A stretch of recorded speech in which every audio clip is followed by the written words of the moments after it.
дұрыс кәсіпкер болса, может салсын, содан сатып ала саламыз. Ол вообще тез болады.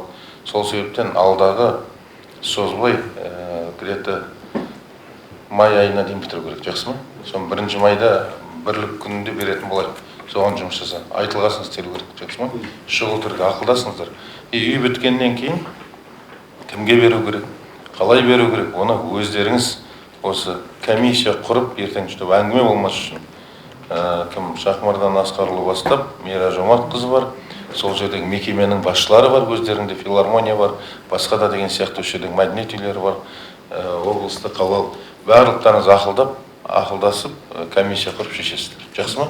Сырттан келетіндерге бір 10 шақтысын қалдыр. Онда да ол басқа сала емес. Осы өнер адамдарын алып келгілеріңіз келеді, ол сырттан соларға, қалғандарын осы жерде тұрған көптен күтіп жүрген кісілерге беру керек. Жақсы ма? Қызметтік пәтер есебінде. Дұрыс па? Ары қарай да қала береді. Ол ешкім қалып кетпейді, бірақ сатып жүрмейтін деген сияқты. Біз өткенде осы жерден біз мемлекет қызметкерлері арнап салдық қой, тура сол сияқты жақсылап салыңыздар. Жақсы ма? Дұрыстап әдемі бір дұрыс болатын болсын. Қазіргі үйлерден бір ерекшелеу жақсы, сырты да басқасы да жақсы ма? Шұғыл түрде сондай күтеміз.